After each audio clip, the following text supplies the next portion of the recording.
Hello, everybody. Thanks so much for tuning in and on Zoom, and we have members in the audience as well. We have had a little tricky business trying to get all the technology going because we have a new sound system, which is progress, but it's also complicated. So we have helpers and they're helping us a lot. My name's Mava. I'm the president of Lane County Audubon Society. I want to thank everybody for being here tonight for our September program. It's kind of getting back in gear, and we've had a push feeling like we're in fall now as a result of the rain, which is wonderful as far as I'm concerned. Very, very pleased to have that happen. We have one item of business to take care of. This is the time when we need to do our board elections, and I'll make it quick, but I do want to let you know that we have a slate of candidates. I will read the names. And just as a little background, according to our Constitution, Article 3, Section 2, our board of directors consists of 9 members. The nomination committee presents a slate of prospective board members. So any Lane Audubon members present at the meeting or on Zoom will elect our board of directors. Once the board is elected, then the board elects officers and the members to serve their terms. So I will read the names. The slate is Ramiro Aragon, Ash Berry, Barbara Bryson, Cecilia Hagen, Ron Rentschler, Debbie Schlenoff, Isaac Scott, Mavis Souls, and Kirsten Waldknig. I will entertain a motion from the floor to proceed with this election. Anybody who's a member? Ron? Okay, Ellen, thank you. And so Ellen moved to accept the slate of candidates, and I need a second. Second by Connie. So it has been moved and seconded that the slate of nominees be elected. Only Audubon members can vote. Those in favor, please say aye. Aye. Any opposed? Nay. None opposed. The motion passes. So congratulations and thank you. We've done our duty. So I'll now turn it over to Dennis so we can proceed with our program. Thanks so much for coming out. Hey, thank you all very much for coming tonight. I want to tell you a little bit about what's coming up first before I introduce tonight's speaker. October 24th will be our next meeting. It'll be right here. And we're going to have Steve Shunk as our speaker. Steve is the preeminent woodpecker expert in all of North America. And he is going to be here talking about not only just all the different kinds of woodpeckers, but some of the anatomy that woodpeckers have that make them able to drill into trees without getting a headache. So there'll be lots of things like that. It should be very interesting. He comes from Sisters, an area that has 11 or 12 woodpecker species right there. It's a wonderful place. If you've never gone anywhere to look for woodpeckers, go there. That's just a fantastic place. So Steve will be here. It'll be a wonderful meeting. So please look forward to that on October 24th. I'll tell you a little bit too about some other meetings we're having. Tim Griffith is going to come in November, talk about the Yellowstone ecosystem. Magnus Persmark is going to be here in January to talk about Borneo and all the wonderful birds in Borneo. Daniel Farrar is going to come later in February and talk about snowy plovers. And those are kind of the normal meetings that we have, birds and all kinds of adventures and things like that. Tonight's different. Tonight, it's not about birds or animals, it's about you. It's about you and birding and birders. And it's not, and we're not all the same. Birding, a good definition of birding, I heard in August, and the definition is birding is in the act of enjoying wild birds. That's simple. And that's what we all should do and ought to be able to do. And so that's what we're going to talk about tonight. Our program is not a lecture. We're going to leave the lights on. I think you'll be able to read the screen fine with the lights on. We want you to ask questions. We want you to participate in a discussion about how to make our birding outings more accessible and more enjoyable for people of varying abilities. So let me introduce our speaker for tonight. Sarah Merkle joined the Mackenzie River Trust as the development director in 2023. That's this year. Originally from the California coast, they received their undergraduate degree from University of California at Santa Cruz, where they developed a passion for old growth redwood forests and rivers. After completing their graduate degree from Mills College, they moved to Oregon in 2016. Sarah has over 10 years of experience working in nonprofits, both as an administrator and as a direct service provider, focusing on mental health, social justice, community advocacy, and peer support. They spend their free time exploring, birding, camping, writing, and trying to learn how to talk to plants. So let's give Sarah a very warm welcome.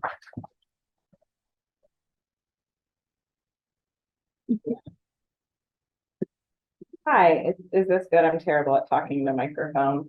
Yeah, okay, thanks. Hi, everybody. I'm Sarah. I've been a birder for about 6 or 7 years now. I've been a Lane Audubon volunteer for a couple of years. And yeah, I've been with Mackenzie River Trust since February. So we're going to talk about birding and accessibility. As Dennis said, I'm going to ask you all questions. I would love responses. I would love questions back.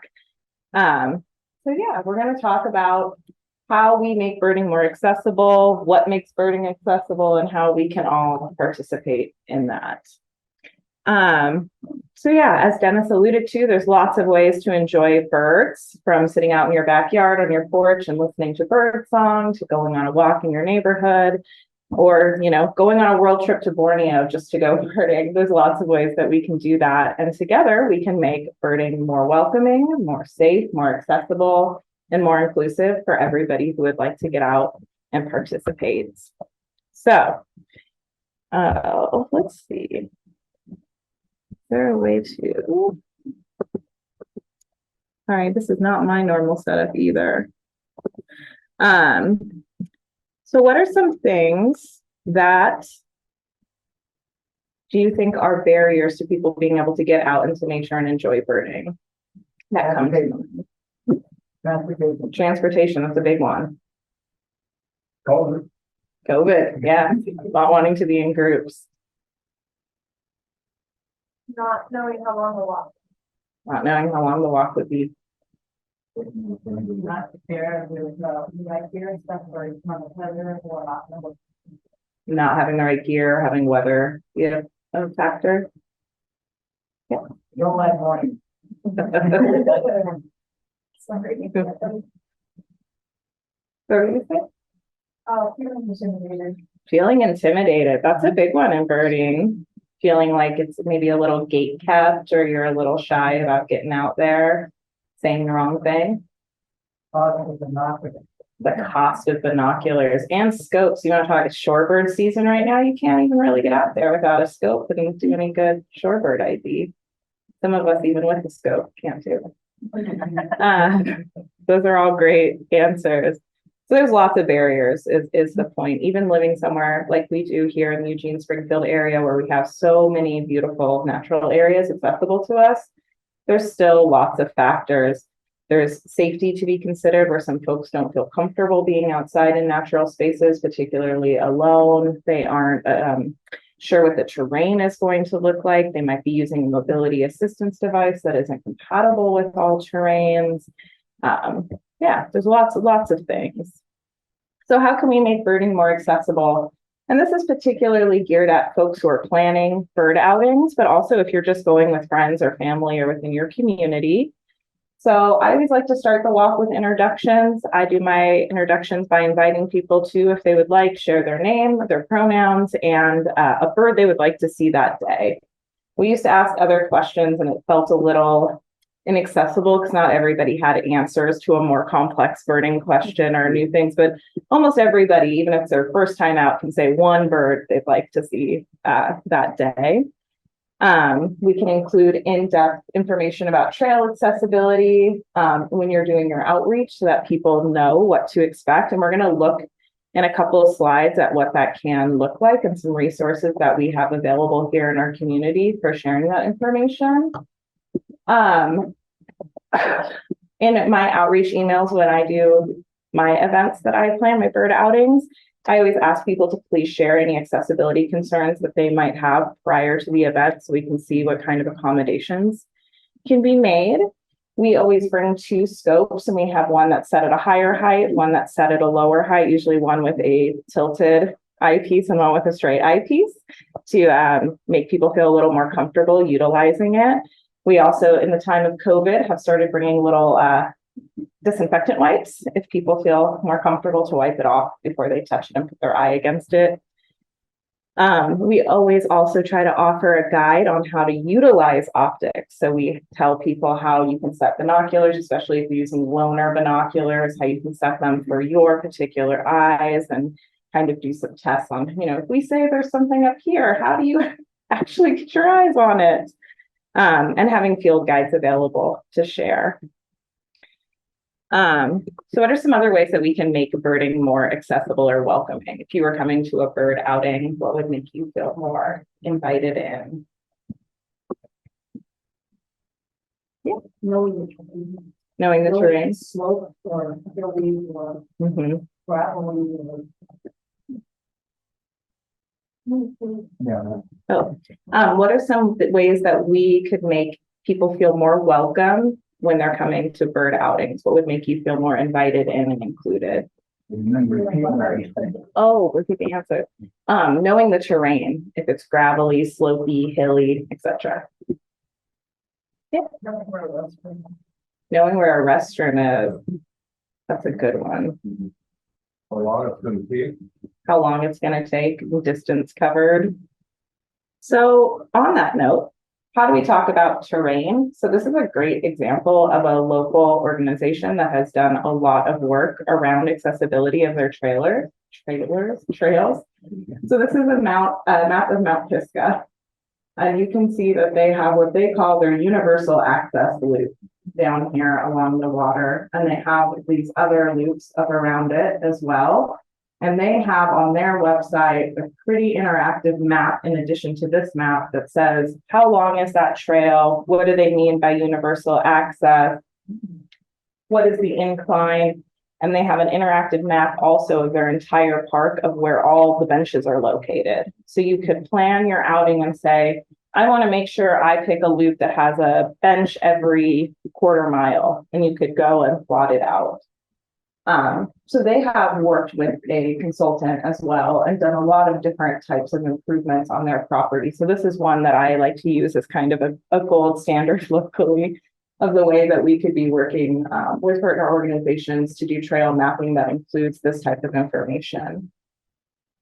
So what are other factors about terrain that we want to know? We've named a few, like type of terrain, distance, etc. Are there other factors when you're going out that you want to know about what kind of environment you're encountering? The trail surface. The trail surface. No scree ever. If there's steps, If there's steps, yeah. that counts too. Yeah. Elevation. Like the elevation game. Mine. Yeah. If you're going cross country through poison How much poison oak exposure to expect? How much techno to bring in your backpack? Yeah, I think going off path is one. And this is something that becomes challenging with birding often because we will send out, right, our information. We'll say, this is the trail we're doing. This is the path. It's going to be all paved. And then we're out there and somebody says, I heard the yellow-breasted chat. It's back there. It's down, off the lot side through this mud to the tall grass. And everybody wants to go. And so that is another reason why I often encourage having 2 leaders, facilitators, people who feel comfortable with the group so that if that happens, folks who want to go chase down the bird through the tall grass can, and folks who want to stay on the paved path can. And Dan's going to talk a little bit more about some of the ways that we can do that really elegantly in our walks when he talks later. So are any of you familiar with the Birdability project? So it's a community source. There's a lot of wings of it, but the one that we're talking about today is it's a community sourced map project, a GIS map that is available online, and we can send out the links if that's something that you do as like post notes at all. But it shows a map. You can search anywhere. So if you zoom in on that map to our local community, there's a handful of spots that have already been included into this mapping project. The one I chose for this purpose is Delta Ponds. So it has all of this information. When it was submitted, the name of the site, if they're car birding, etc. And it goes on, and it's quite extensive. There is a website that we can send out afterwards that has quite an extensive form that is available that goes through about 36 questions. And this is something that is being done at a community level. So we can participate in this as members, birders in this community. You can take the packet out, you can go to the location and you run through all of these things, all of these different factors, the name of the site, the length of the trail surface, if there's shade available, if there's benches available, are there, lots of people around, are dogs allowed? It goes through just a million different factors, and you can complete that and submit it through this Birdability project to get it added to this uniform kind of centralized community resource of people being able to use the map to search in their own community for places that they can go where they can share this information more easily and directly with people when they're planning birding outings. Any questions about that? Yeah. That's a good example from, because you've got any section, you've got gravel section, and you're really into it, it's mud and mud.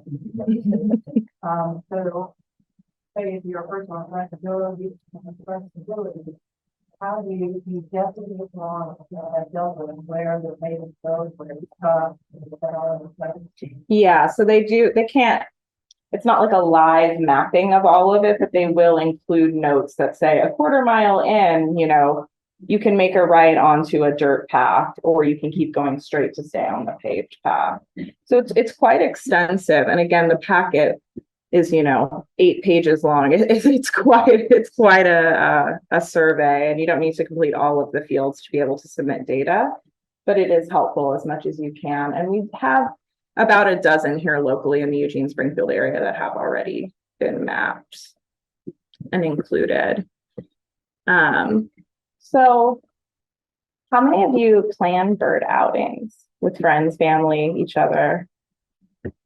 Are you having these conversations often beforehand, or is it usually kind of on the fly when you're out in the field?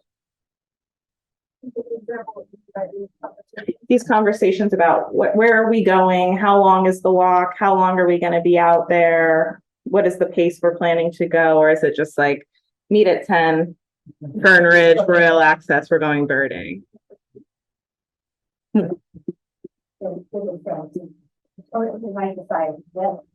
Right.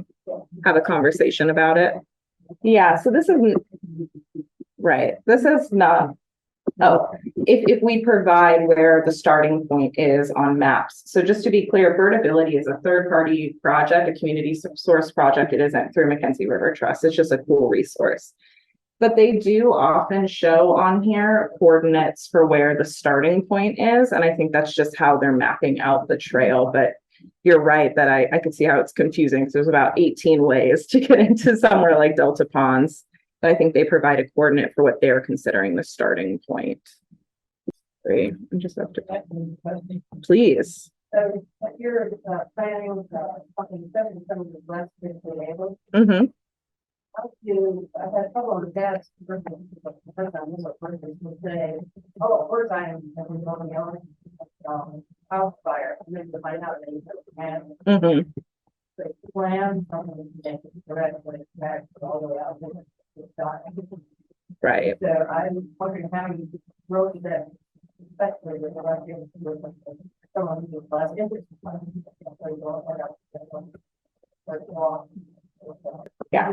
How do you handle if you've gone on a bird outing with somebody who said, yeah, that sounds great, I can totally do that. And then they're struggling throughout the walk. They've gotten a mile and a half out and they're not having the best time. So as with anything, I always try to let people decide what their level of comfort and ability is on their own. So it's really challenging and frankly not very kind to say to somebody, hey, I know you said you think you can do this, but I don't think you can. But when you get into those moments, and this is again where we go to trying to plan walks that have places to sit down, that have shade available, that have restrooms, that have water fountains, these types of things. I always keep backup snacks in my pack, stuff like that, so that it's just like trying to hold open, positive space that says, hey, seems like maybe we should take a break. Let's have a breather, drink some water. We'll listen and hear what we hear around us, see how we feel, and then we can get going again. So I just usually try to have my walks at planned stops. And for a lot of things, especially going out somewhere like into Fern Ridge, that you get into those paths where like it's just direct sun and tall grass for miles, where I usually say, we're going to go, say, to the platform first. If anybody wants to leave after that point, there's like a break in the walk. And then it's like, if not, we can press on, so that it gives kind of a structure. So it's not singling anybody out or pushing somebody to say, I have to be the one to say, hey, excuse me, I need to leave, right? You kind of built in an out for people to take. Yeah. I'm going to with different clients, what we do this. And I also know on this that they have to what they do with this group and they have to do the possibility that they will be able to find a number. I love that. Those are all, so some of the, I'm just going to repeat a few key points, which is sharing difficulty levels or some kind of objective rating of what a trail difficulty is prior to the event, making sure that people let you know if they're going to turn back, so that you know that they didn't get lost out somewhere on the path, and having designated people available to provide any kind of support in terms of if somebody is struggling. Having a first aid kit available, that's not really an accessibility thing, that's just a general safety thing that is also really a great thing to do. And if you have anybody who knows any kind of wilderness first aid or response available. Yeah, I've had people telling me they're not properly dressed, or they don't do the proper shoes, or they don't do water. You know, they just kind of novice to the clean out period. That common sense. Yeah. That's an issue. So people coming who aren't prepared in one way or another. Yeah. So some The weather can change quickly, you know, you never know. definitely. So sometimes that is its own accessibility piece, right? Which is folks don't have the proper, they don't have the gear that we might think is the proper gear for a particular weather situation. They don't have the access to the information about what type of stuff you should bring. So that's great to include in those emails as well, which is, you know, it's September, make sure you bring a raincoat, make sure you bring a water bottle, like some of those basic, we're going to be out for 3 hours, you might want a snack, those types of things to give people more tools for that. Yeah. Well, I think that in general, to be able to check in, for the leader to check in, how are you doing, and to observe how people are doing, even if they're not responding to how are you doing. You know, the leader has, I think, next to a responsibility to kind of keep in touch with the rest of the crowd. Mm-hmm. So the comment was that the leader has an extra responsibility to kind of keep in touch and keep eyes on the folks in the group to make sure everyone's having a good time and doing all right. I think this is again my second plug for having two leaders, and that's also a tricky one because, right, as birders, we always, I shouldn't say I always get a little annoyed when people are chatting too much when I'm out birding, so I'm trying to listen. I'm a better birder by ear than by eye often, and so it's a tricky line to watch of like, is everybody having fun? How are you doing? And also trying to facilitate space where we aren't flushing all the birds and yeah. You can also, it can be part of the culture of like regulars.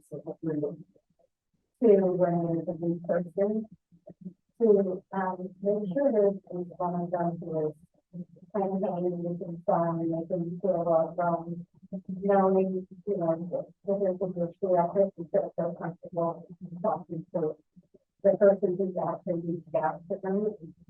So, I love that.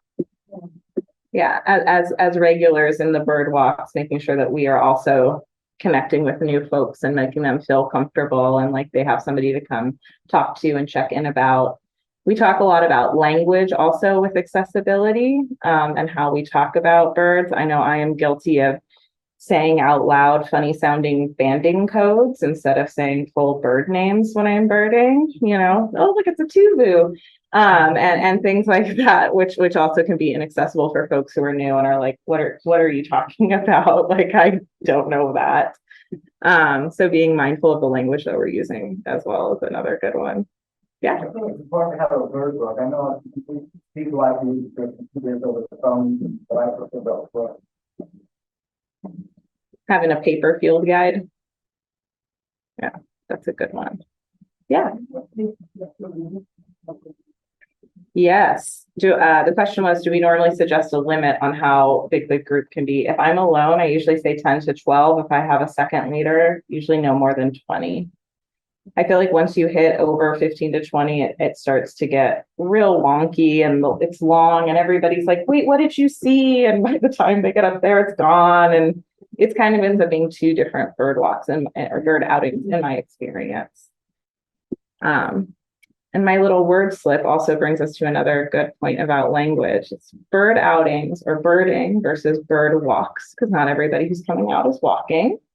And that is still a totally valid way to participate. They might be using a wheelchair or another mobility device. We could have outings where we just sit in one particular place and see what comes by and listen and look and talk with one another. So yeah, being mindful of that is also one of the ways that we can be inclusive. Yeah. maybe earlier slides, something about invite people to share their abilities. Mm-hmm. Can you touch on all of it? Yeah, so usually in the emails that I send out, I just say, here's all of the information about what we're doing. If you have any questions about the accessibility of this event or would like to discuss any accommodations that would make this more enjoyable for you, let me know. And then folks often do. And sometimes it's things that you can absolutely address. And sometimes it's things like, I want to bring my dog and we're going to a Mackenzie River Trust property and you can't bring a dog there, you know, so sometimes there's things we can't do, unfortunately. Yeah. How do you deal with when and when not to bring bird sound devices? Ooh. Well, when do we deal with how to bring or not bring bird sound devices with the question? As a millennial, my bird sound device is my phone. So I always have it and I sometimes do that. I generally don't do calling in just because I feel like I don't have enough knowledge of how that impacts birds around, which I'm sure many folks in this room would have so much more information about the impact of that. I just don't know, so I tend to avoid it. But I will sometimes play calls really quietly to help people say, differentiate, right? You'll say, don't you hear the Buick's wren? And they're like, I don't know, I hear lots of stuff. And then you can play it really quietly up against their ear. So that's usually how I interact with sound. I don't know if anybody else, the expertise of the audience. Yeah. Playing spot with someone who is but it's someone who's playing. So the comment was in mating and nesting season and not calling in birds with a loud bird call so that they aren't being distracted and utilizing unnecessary energy, but playing quietly for bird ID purposes. What did you find out about the This is such a good accessibility question. I am extremely uncomfortable with gunshots and being around people with firearms. It makes me very, very nervous. And I think a lot of people feel that way. So ODFW is usually where I go to find out information about hunting season. I don't know if any of the rest of you have this experience. The signs at Fern Ridge are kind of like hieroglyphic. It's so complicated. They're like, except the first Saturday, but you can only go here. And it's very challenging. So I usually check the ODFW to see what hunting seasons are happening and where, and try to avoid that. Yeah.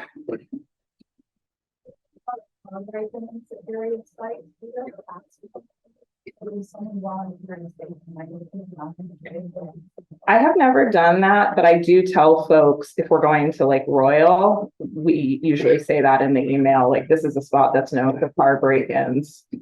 Plan accordingly. Don't leave the extra scope in the car. Yeah. We had a free copy of the publication at my art. Oh, that's really cool. Nice. Oh, we can get a paper copy of the ODFW hunting schedule at Weimar. I don't hunt, so I would not know that. That's very helpful. One of the, and something humorous, one of the problems with reading the signs is they're so often shot full of holes. You can't read the signs. It's true. And if we were doing the full version of this presentation that Freya, who ran the training that we went to in October or in August, which I'm going to give you information at the end about, she has an amazing whole section about signage and what makes a good sign. What are we looking for? What makes a sign accessible, readable, and giving us clear, concise, solid information that is not full of bullet holes, ideally. I think you can also take a picture with the for you is, and it has a higher place. I take a picture of that, keep it in such a place on my phone. And then, I thought that would be, so that she's do something, you take a picture of it. Or Yeah. not.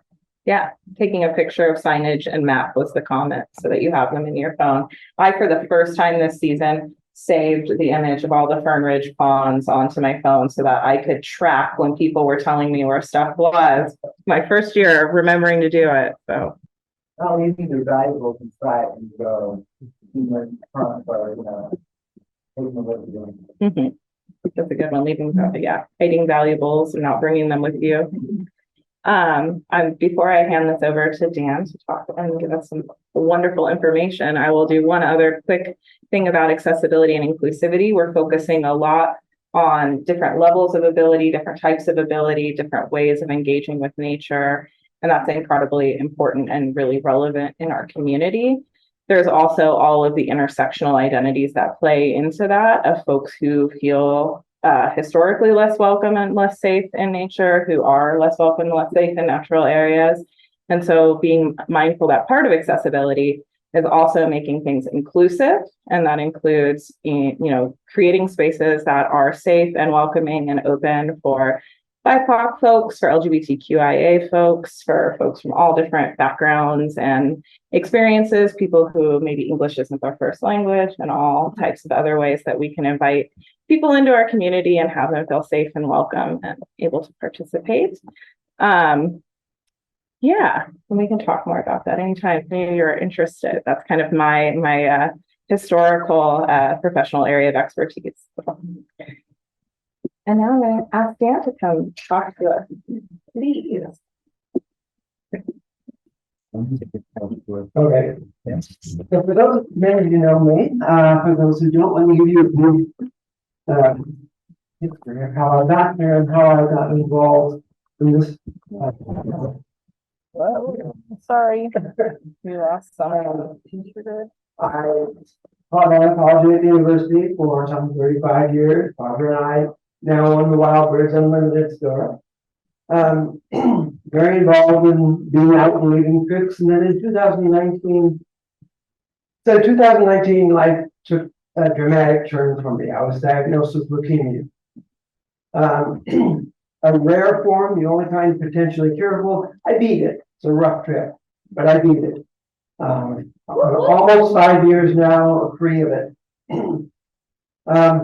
But that brought me to where I am today, because the leukemia destroyed my balance completely, which is why I'm sitting, so that I don't end up speaking from the floor in a minute. And it also destroyed my eyesight. I see people out there, I can't see anyone's face. Even if you come up and talk to me, I can't see details of your face. So that's a very different thing now for me to try and bird when I see all these lumps out there and don't know which one is which. I know my voice and I know their natural history. I know a lot about them that I can tell you. And there's ways to identify birds, even if you can't see all of the details. I actually started writing a field guide to bird lumps of the Pacific Northwest. But that brought me to where I am here in being with the disabled. I'm now in that group of what you call disabled. I don't actually like that term. To me, it's negative. I feel that I have a different challenge. And that's the way I looked at it through the leukemia. It was a challenge, and I got through it. But right now, this is a challenge. It's not something that's going to stop me. It's a challenge. And with that challenge comes new opportunities, new ways to learn things that maybe I didn't learn in a way before because I didn't need to. And I also want to keep being involved. One of my passions is teaching about birds and nature in any way I can. Well, I can still do that. I approached Paulette, the Kansas River Trust, and all of us, with the trust and I, we developed a program to get people out into nature who might not otherwise get there. Our focus is for those people first. The rest of you can go to Mount Pisgah, where there's lots of trails and accessibility. You're welcome to come with us. But you need to know that our first focus is trying to get with those folks because I want to share with them about birds and nature. And I want them to know that how they can still be involved in it. If this is new for you, it's a hard challenge to suddenly change your life. And there are people who kind of give up, but I don't want to see that. I want to see you can still get out there. You can still enjoy nature. You can still enjoy birds. So maybe on a bird outing, I might not tell you what that bird is. I probably know it by sound. But instead of telling you, I might instead ask you a bunch of leading questions. You be my eyes. Does it have a long beak? What's it do with its tail? You see a little stripe above the eye? Eventually we'll get there and we'll get the ID down and I can help confirm that. But you've been involved in it and you've seen a way that you can get out into nature and do it yourself. And there's a lot of things that I'm seeing now that I wasn't aware of before. So what you're seeing me sitting here is called a veloped. It's a dancing walker, comes from Sweden. It's designed to get me out onto trails. So all the little things that hold up traditional walkers don't bother me at all. They go right over tree roots and stones, and I can take it on gravel, I can take it on sand. So it's a great device. I wish more people knew about it. But that lets me get out. Now I can help. I know the kind of things that hold you up. I can try to help some of the other people be aware of things. And there are a lot of little things that you're probably not aware of that you do. I wasn't aware of them before. You're trying to be very considerate of somebody who has a challenge. This is something I mentioned to Barbara. They'll go on a walk, and she'll go on ahead with the dog, and that's fine, and then she'll stop and wait. I'll catch up, and we'll go on again. So one day I finally said, you know, you stood there and waited for me, and you got a little rest. I'm the one with the challenges, and we started going as soon as we got together again. So maybe I need that rest too. Never heard either one of us before that, you know, you're being thoughtful of somebody and waiting for them, but now maybe they need a little more time to be involved. Just little kinds of considerations like that. One other thing that I will say that I found very surprising now that I'm in this group.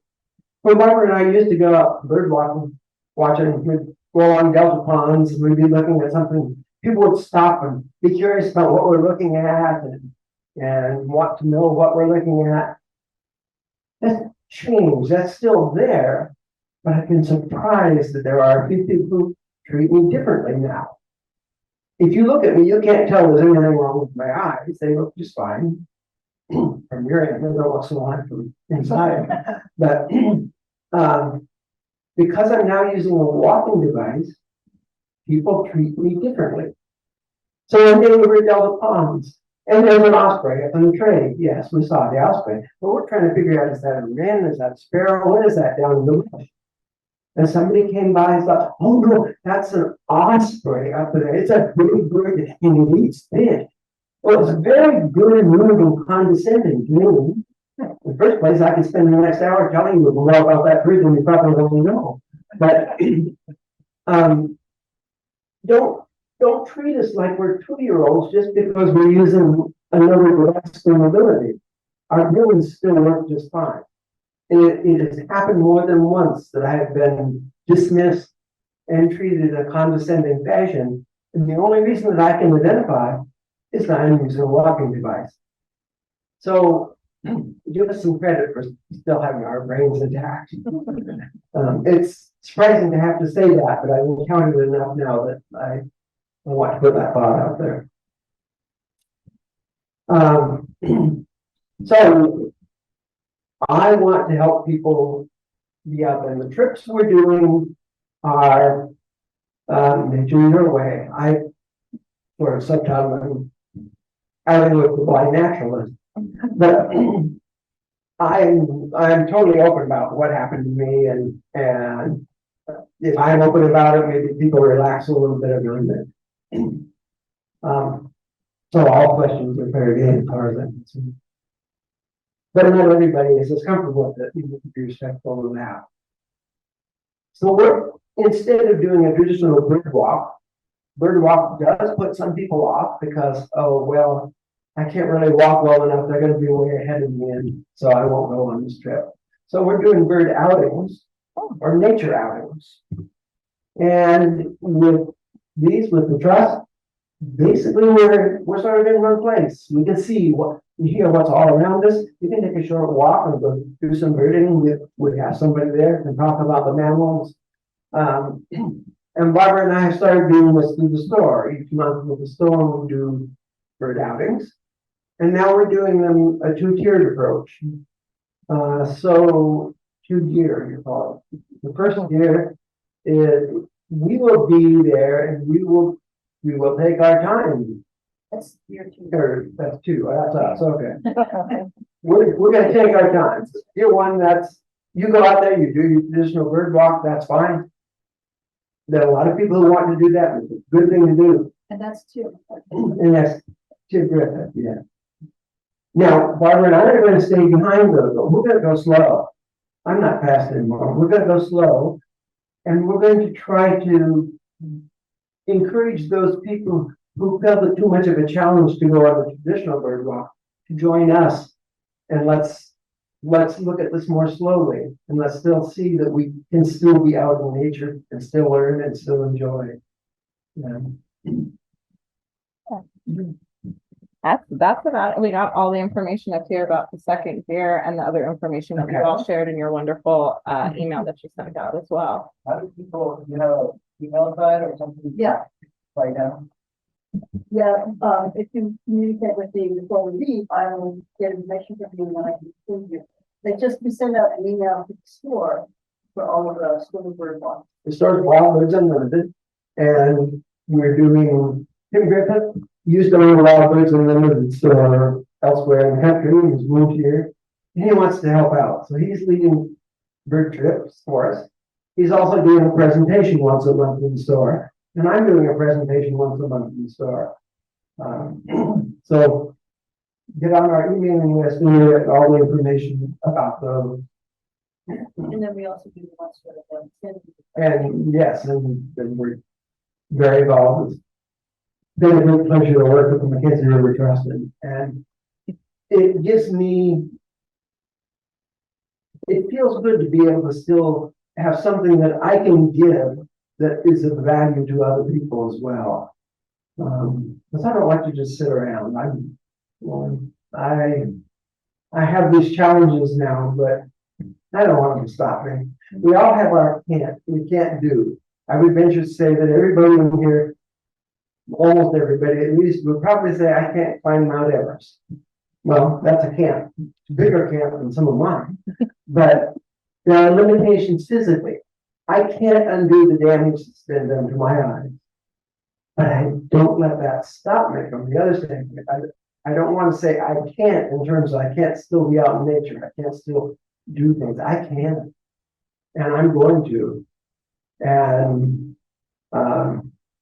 the same was when I had a stroke. I asked the doctor, so I have a conference to go to in the weekend. How do I get out of here? And he said, well, we hope by the end of the week we'll get you up on a walker to try walking down the hall.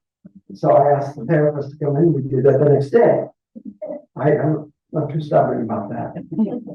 And if I can do it, you can. You know, that's what I want to share. I want everybody to have a chance to be out and love nature. For consideration of trails, I will say one thing. For some places list the level of walking. This is an easy trail.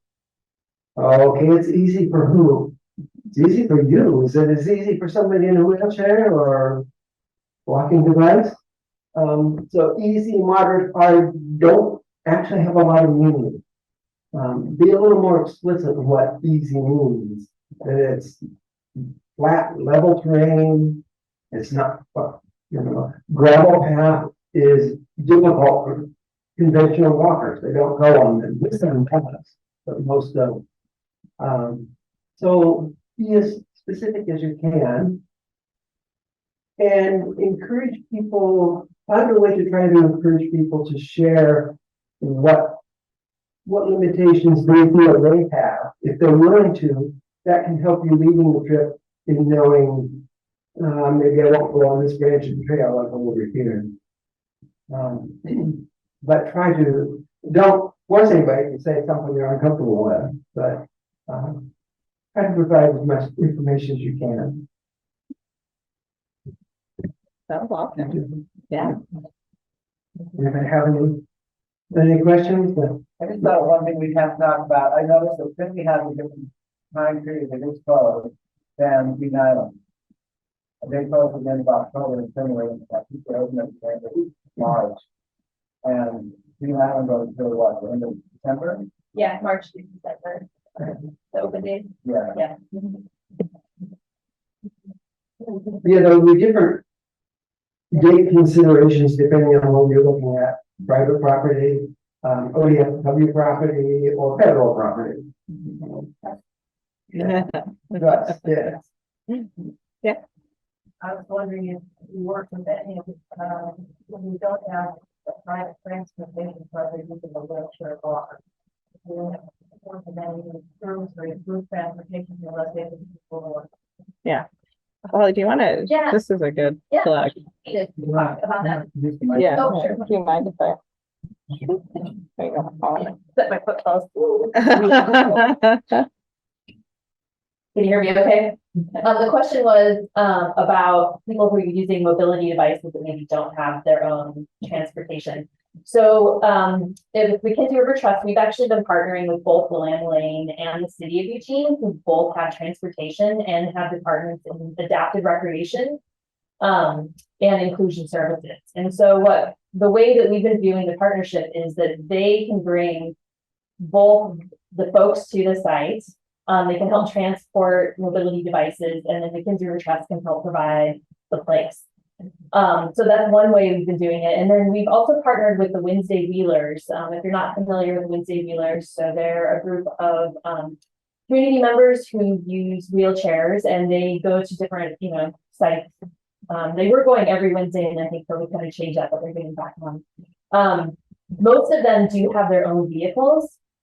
But a really interesting antidote is when I was asking one of them, they came out to the Willamette Confluence, and I said, why here? It's a gravel road. What is the attraction? And they were sharing that if you are using a wheelchair, there's lots of river paths that you can use but it was the first time any of those folks had biked by the river where they weren't competing with cyclists. Which it had never occurred to me what a huge barrier that is, if you were trying to bird and you're in a wheelchair and you've got cyclists going back and forth and you feel like you're taking up too much space. And so we've been looking at our properties through the lens of how can we provide a place where folks can come and have that experience to connect with nature that they're maybe not able to get in other places. But, you know, I think partnering with the Lamb Lane and City of Eugene are some of the best ways to do that. And I actually think there's probably more opportunities for other community partners to be partnering with those entities to be thinking about hobbies. Yeah.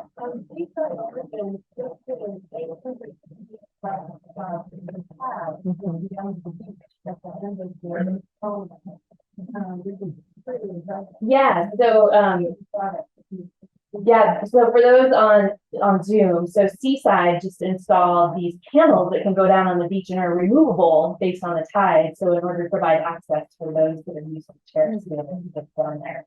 Dan, have you used? I haven't yet. No, I'm curious how well they look. Yeah, I haven't seen it. I did want to, say one thing that I was just reflecting on. Depending on which study you're looking at, approximately 13% of Americans are living with a disability. And oftentimes those are unseen. And so I actually assume in all my tours that there are people in the group that have a disability that I am unaware of. And so by trying to run through the list of thinking about to make people feel comfortable, to feel safe, and to feel like they know what's going to happen will benefit everybody. But I think that's just really important to realize. There's likely someone in your group that has a disability, whether you know it or not. And, we did a training with Freya McGregor, who taught us this material about accessible birding. And ironically, there was a woman who paid to come to this workshop and she couldn't hear. Freya wasn't using the microphone.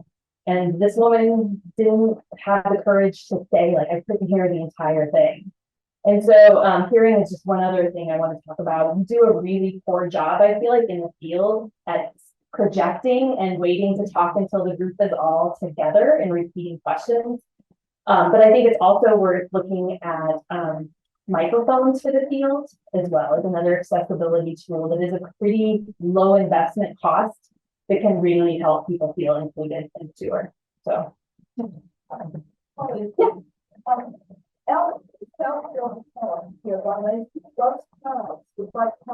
that you will walk on the building. Yeah, fairly wide.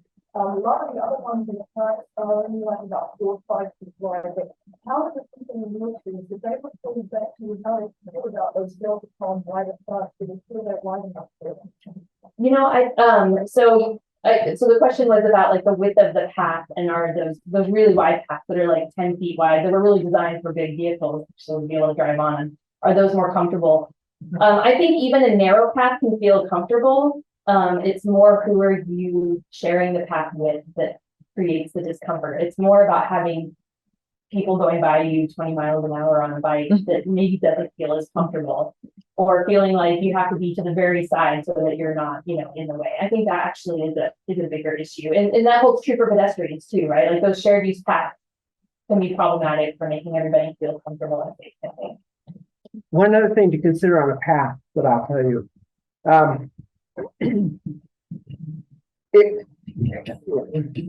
It can look like an easy path, nice and flat to you, but some paths are actually kind of sloped. And if you're walking in a device like this, you're kind of fighting it all the time because it wants to go off the side of the trail all the time. The trail's sloped. So take that into consideration as well.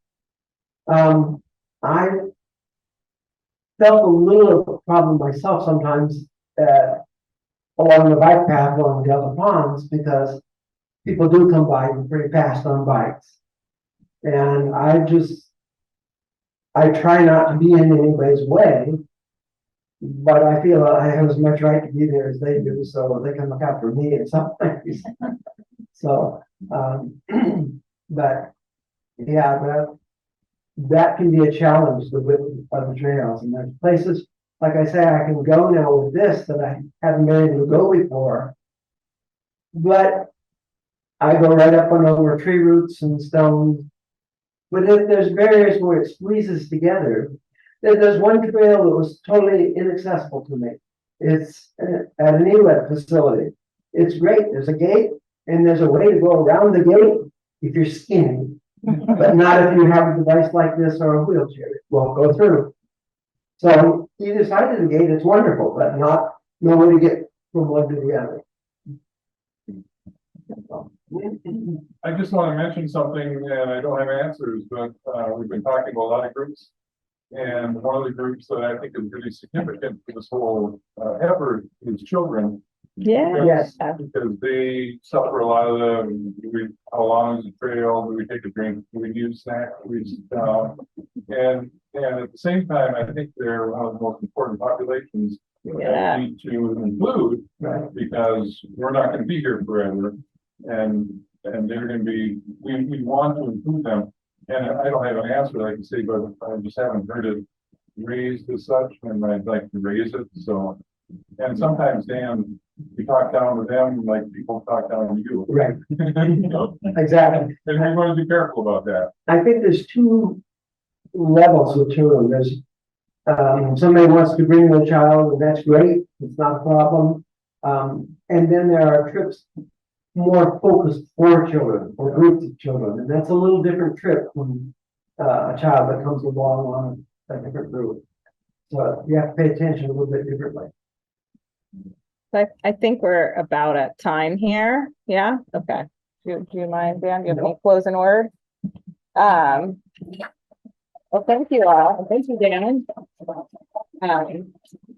My last things I will say, one, here's a list of some of the options that we talked about that are accessible birding groups and activities that are currently happening in the community. And here's some more information that you can, if you'd like to take a picture of this slide, about what Freya offers if you're interested in getting more information on this topic from somebody who this is her whole kind of focus area.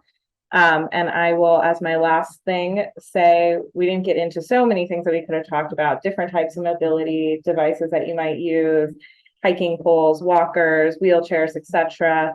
But I will close by saying that a lot of people within disability communities and in disability discourse like to put it that you're actually temporarily able-bodied, not the other way around. And so we should all kind of take that lens, I think, into these events, which is it's not about how we are creating safe and welcoming space for other people. It's how we also will and do want that for ourselves, and how we're creating community and making birding so much more accessible and fun and exciting for everybody. So, yay.